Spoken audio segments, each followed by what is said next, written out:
The email arrived on a Tuesday morning in October, buried between a school lunch reminder and a utility bill, which was maybe the most absurd part of it all. Callum Reid almost missed it entirely.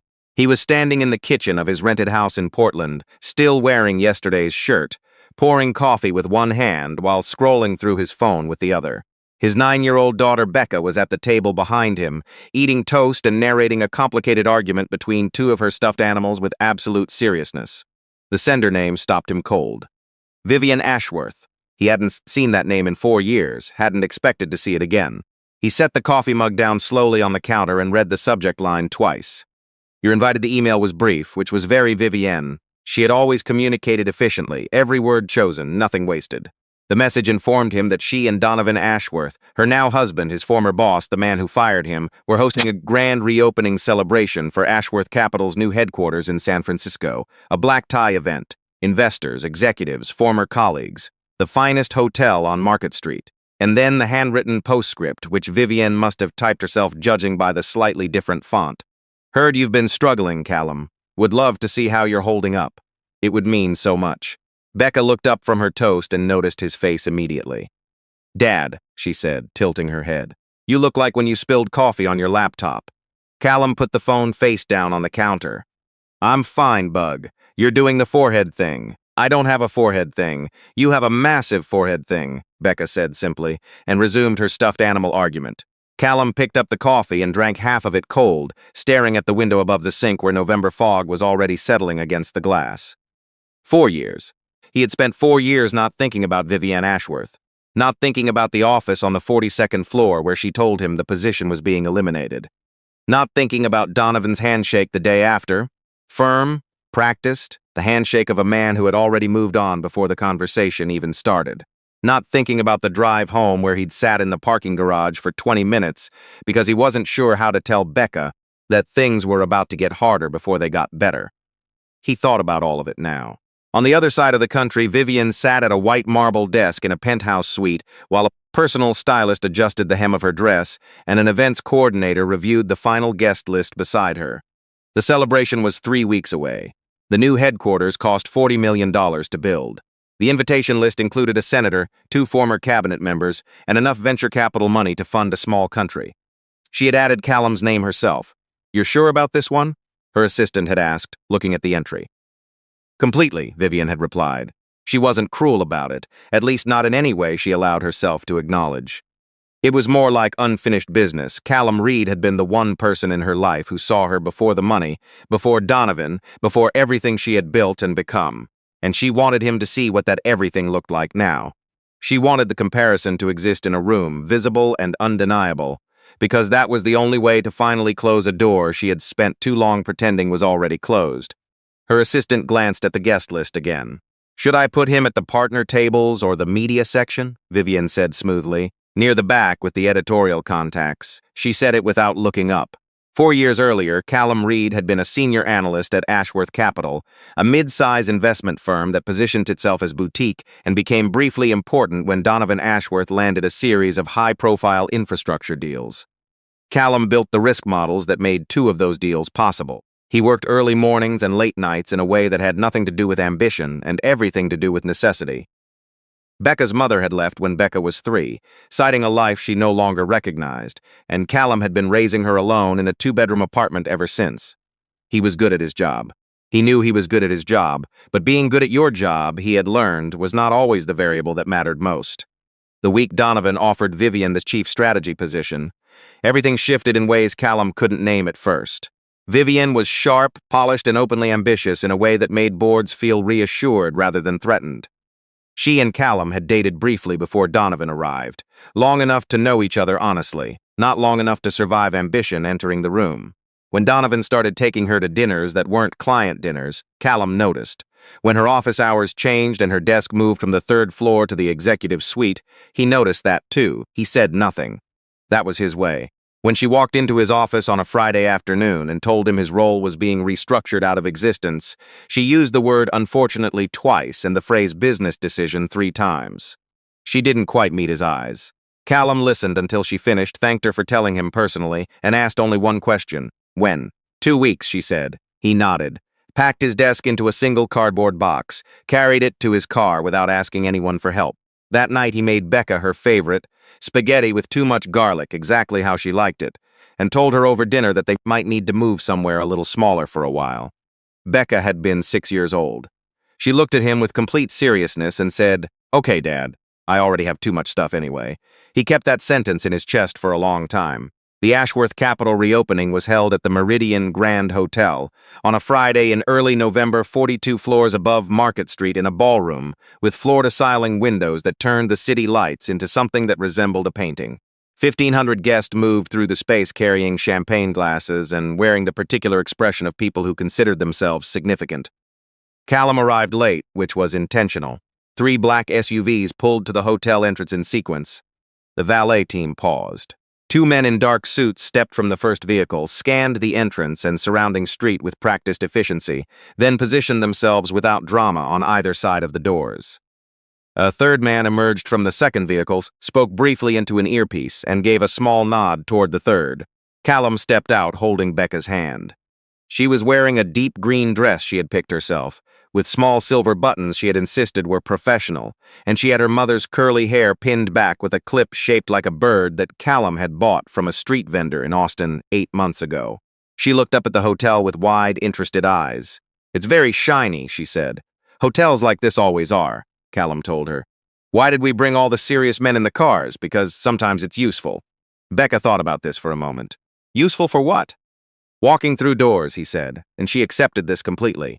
They crossed the entrance together and the lobby conversations shifted in the ambient way they do when something unexpected enters a room. People stopped mid-sentence. Heads turned. Security personnel near the registration desk exchanged looks that weren't about concern. They were about recognition, the kind that comes from knowing exactly who has just walked in and not being entirely sure why they were expected. Near the main ballroom entrance, Vivienne stood with her events coordinator reviewing last-minute seating adjustments. She heard the shift in the lobby before she turned to look. A crowd had a particular sound when something interrupted it, a brief collective inhale, a change in acoustic texture. She turned and her face did something she was not expecting it to do. It stopped. Callum looked nothing like the man she remembered.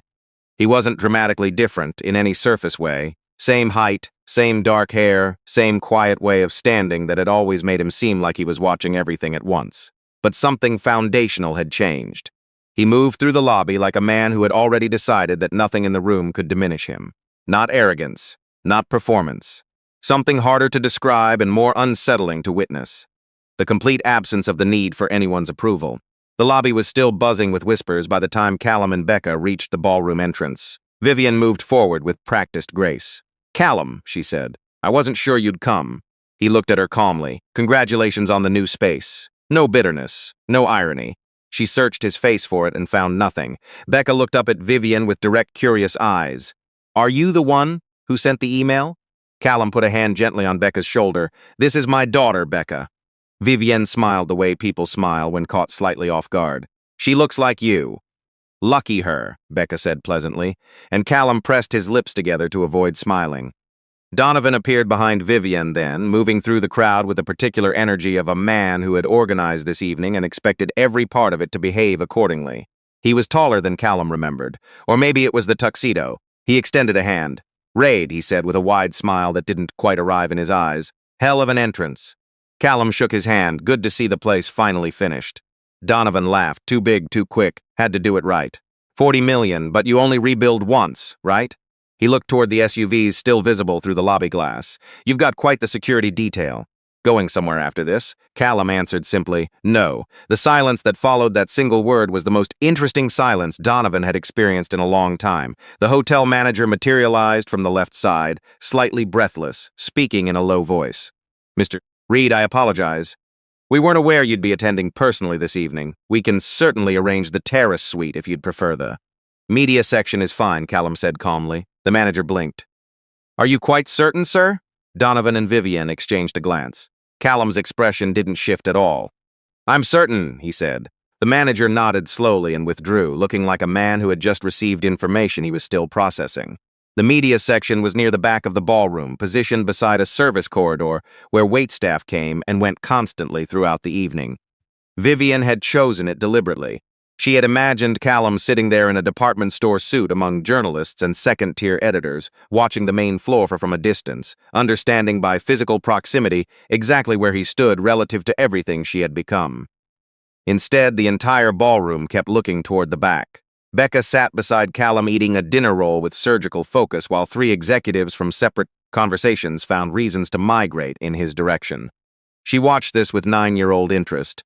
"Dad," she said quietly, "why do people keep coming over here and then pretending they weren't trying to?" Callum refilled her water glass. "Business habit." "What kind of business?" "The kind where no one admits what they want until someone else admits it first." Becca chewed on this along with her roll. "That seems inefficient." "It is," he said. "A man named Fletcher Goss, who managed a private equity fund with $500 million under management and was considered by most people in the room to be immune to being impressed, approached the table holding a glass of whiskey he hadn't touched. He asked if he could sit for a moment." Callum nodded. Fletcher set down the glass without drinking it. He looked at Callum with an expression that was approximately 3 parts business and 1 part something more personal. "I heard your firm handled the Cartwright situation," he said carefully. "Partially," Callum replied. Fletcher waited. "Partially. Your team prevented a hostile data breach on a live infrastructure acquisition in the middle of regulatory review." "That's not partially." Callum said nothing. Becca glanced up from her dinner roll. "Daddy says the important part is that it worked." Fletcher stared at the child for a moment, then exhaled a sound that was almost a laugh. "Smart kid. Very," Callum agreed. Fletcher looked at Callum with something approaching wariness. "You know what I can't figure out? Men who do what your company does, they usually want people to know they do it. The whole point is the reputation." He paused. "You went the opposite direction entirely." Callum picked up his water glass. "Reputation attracts attention. Attention attracts problems. In my industry, invisibility is the product." Fletcher sat with that for a moment. Around them, nearby guests were very carefully pretending not to listen. The company was called Ren Meridian Solutions, which sounded deliberately boring. That was the point. The name appeared in no advertisements, no press releases, no investment profiles available to general circulation. For 4 years following his termination at Ashworth Capital, Callum had built something so deliberately below the visible line that most people inside the financial sector were uncertain whether the company actually existed or was something whispered about at conferences as a kind of urban legend. What Ren Meridian actually did was protect things. Financial institutions under cyber attack. Executives during hostile acquisition periods. Private funds being probed by actors whose motives were not regulatory. The company's first client had come from a chance meeting at a community center in Portland, where Callum was coaching Becca's weekend soccer league. The man was a private investor whose personal data had been compromised during a custody dispute engineered by his former business partners. Callum had spent 6 days solving a problem that 2 other firms had spent 2 months failing to understand. That client told 1 person. That person told 4 others, and Callum had never once placed an advertisement. Current valuation, according to a financial intelligence brief that had circulated quietly among 3 institutional investment groups in the past 8 weeks, $3.2 billion. Donovan Ashworth had not seen that brief. He found out about it the way most people found out things they weren't meant to know at their own events. Through a conversation he overheard while standing close to people who assumed he was out of earshot. 2 of his own investors standing near the bar, speaking in the low voices of men sharing information they considered urgent. He found his own head of investor relations near the kitchen corridor. "What do you know about a company called Ren Meridian Solutions?" The man's expression told Donovan the answer before the words did. "You don't know Ren Meridian? Apparently not." "It's Reid's," the man said carefully. "Has been for 4 years. Private intelligence, financial security, data protection. Very quiet, very specific clients. The kind that," he paused, choosing words that people in our space would know about only if we were either the client or the problem. Donovan stared at him. $3 billion. 3.2, the man confirmed. "And the federal contracts alone are worth." "That's enough," Donovan said. He walked back toward the main floor with a champagne glass he no longer wanted. For the first time that evening, the ballroom felt different to him. The $40 million headquarters, the 1,500 guests, the senator near the champagne table, the custom lighting that had cost more than his first apartment. All of it looked identical to what it had been an hour ago, and yet somehow it occupied less space than it had before. Because across the ballroom, sitting at the media table near the service corridor, a man in a suit with no visible logos was watching Becca explain something about ocean animals with the same complete attention he would have given a Senate briefing. Vivian found herself standing near the eastern windows later in the evening, pretending to review something on her phone, watching Callum in a way she hadn't let herself admit she was doing for the past 2 hours. She had spent 4 years constructing a very specific version of what his life looked like. Working odd contracts, struggling with childcare, quietly diminished by circumstances and choices, and the particular punishing mathematics of failing in a city that rewarded winning. She had told herself this story not with malice, exactly, but with the particular defensiveness of someone who needed her own choices to have been correct. The story was not accurate, that was now obvious, and the thing that disturbed her most was not his success. It was his demeanor. She had expected, had needed, some version of wound in him, some evidence that the things she chose had cost him something permanent. Instead, he sat in the worst seat in her ballroom, looking like the only person in the room who was exactly where he intended to be. She crossed the floor without quite deciding to. Becca spotted her first, the way children have of noticing things adults are still negotiating. "Hi," she said. "The food is really good. Whoever made the rolls should be proud." Vivienne smiled, despite herself. "I'll pass that along." She looked at Callum then, and he looked back, and neither of them immediately said anything, which was its own kind of answer. "You look well," Vivienne finally said. "You too," he replied. That was the entirety of the social script for a moment. Then Vivienne said, "You didn't have to come." Callum glanced at Becca, who had returned to architectural study of her second dinner roll. Becca wanted to see the city lights from up high. "I told her this building had a view worth making the trip for." Vivienne stared at him. "That's why you came." Callum almost smiled, and maybe some part of me was curious about what? He looked around the room briefly before looking back at her. "Whether you were happy." The sentence arrived without performance, without edge, without the smallest trace of the rhetorical trap she'd half expected. She had prepared, without realizing she'd prepared, for some form of satisfaction on his part, some quiet version of "see what you gave up." She had not prepared for simple, genuine curiosity about her well-being, which was somehow more disarming than any accusation she could have absorbed and deflected. Donovan appeared from the direction of the bar, moving with intention that he was only partially succeeding in masking. His jaw had a tightness to it that Vivienne recognized. "Hell of an evening," he said to Callum, planting himself into the space between them with the physicality of a man reclaiming territory. "It is," Callum agreed. "I heard some interesting things tonight," Donovan said, the smooth register of his voice carrying a new undertone. "About a company I should apparently have known about." Callum said nothing. Ren Meridian. Donovan let the name sit in the air between them. $3 billion. Federal contracts. Very secretive operation. He tilted his head slightly. "Funny that I never came across it in 4 years. We try to stay out of the way," Callum said. Donovan's professional smile had thinned. "You built all that after I let you go." "After you fired me," Callum corrected pleasantly. Vivienne watched Donovan's expression complete a small, involuntary journey. "You must feel pretty good about that," Donovan said. So Callum considered the question genuinely, the way someone considers something they have not been asked before. "Not particularly," he said after a moment. "I don't spend much time thinking about this place." Donovan looked at him with something approaching anger that was trying to stay dressed as amusement. "Come on. You drove up from Portland with a security team to attend my event. That's not indifference." Callum nodded toward the windows where the San Francisco skyline filled the glass from below like something lit deliberately for spectacle. Becca had never seen the city at night from above the fog line. She's been asking since summer. A brief silence. Donovan looked at Becca, who was holding a dinner roll in one hand and looking serenely at the windows with complete satisfaction.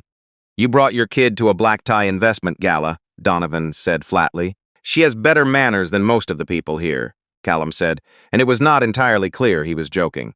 Becca looked up then, sensing she'd been discussed. "The rolls are exceptional," she told Donovan solemnly. Donovan opened his mouth, found nothing appropriate, and closed it again. Callum gently placed a hand on her shoulder. "Hey, Bug, there's a dessert station near the north side of the room. They had those chocolate things you like." Becca's eyes widened with the focused energy of someone with clear priorities. "How many?" "2, 3. 2, Callum said, and the authority in it was warm rather than firm. Becca pushed back her chair and disappeared into the crowd. The evening's second seismic event arrived not in the form of a person, but in the form of 3 men in federal identification, who entered the ballroom at 9:42 p.m. from the service entrance. Accompanied by a senior attorney Vivienne vaguely recognized from a financial regulatory context she couldn't immediately place. They did not go toward Callum. They went toward Donovan's CFO. The conversation lasted 40 seconds. The CFO's face performed several unpleasant transitions. The attorney produced a document and spoke in the low, deliberate register of someone who had made this speech before and intended to be understood. Donovan was across the room when his head of security touched his arm and said something in his ear. Vivian watched her husband's posture change. Not dramatically. The change was in his stillness. Donovan was usually in motion, physical, verbal, social. When he became still, it was significant. She crossed the room toward him. "What's happening?" Donovan was already pulling his phone out, fingers moving. "Where's my attorney?" Donovan inquiry. His head of security said quietly beside them, "Review of the Oakland infrastructure acquisition. Apparently it's been under investigation for 7 months," the federal attorney said, appearing from a position nobody had registered him standing in. He addressed Donovan directly. "We've been waiting for the right moment to reach you in a professional context. Tonight seemed appropriate." He held out a document. "These are the formal notice papers." The ballroom had not yet noticed, but it was beginning to. The shift in energy near the east side of the room was creating a perceptible disturbance, the way one still object among moving ones announces itself by contrast. Donovan took the papers. He read the top paragraph once. Then he looked across the room. Callum was standing near the windows with Becca, who had returned with a chocolate something wrapped in a napkin, narrating its composition to her father with detailed seriousness.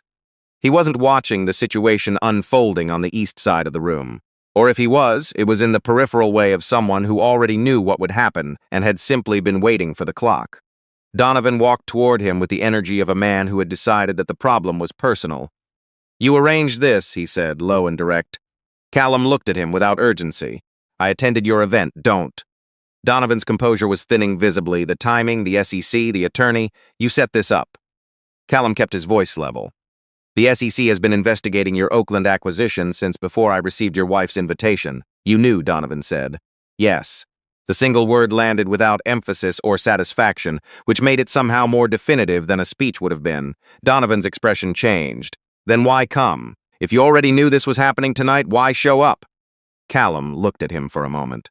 "I came because Becca wanted to see the view, and because Vivienne invited me. And I'm not someone who ignores invitations made in sincerity, even when the sincerity is complicated." He paused briefly. "I didn't arrange anything, Donovan. I've been aware of a situation that was already in motion." "There's a difference, a convenient difference, a real one," Callum said. Becca looked up at her father with alert eyes. "Are you okay, Dad?" "Perfectly," he said, and touched the top of her head gently. Donovan looked between them, his evening collapsing in the background with the particular efficiency of things that were already structurally compromised before the first visible crack. He looked like a man who had been building on top of something unstable for years and had just heard the foundation shift.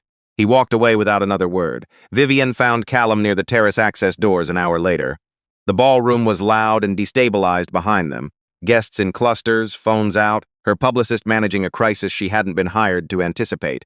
Vivienne had spent 40 minutes doing damage control in a room that was no longer controllable, and had eventually realized there was one conversation she needed to have more urgently than any of the others.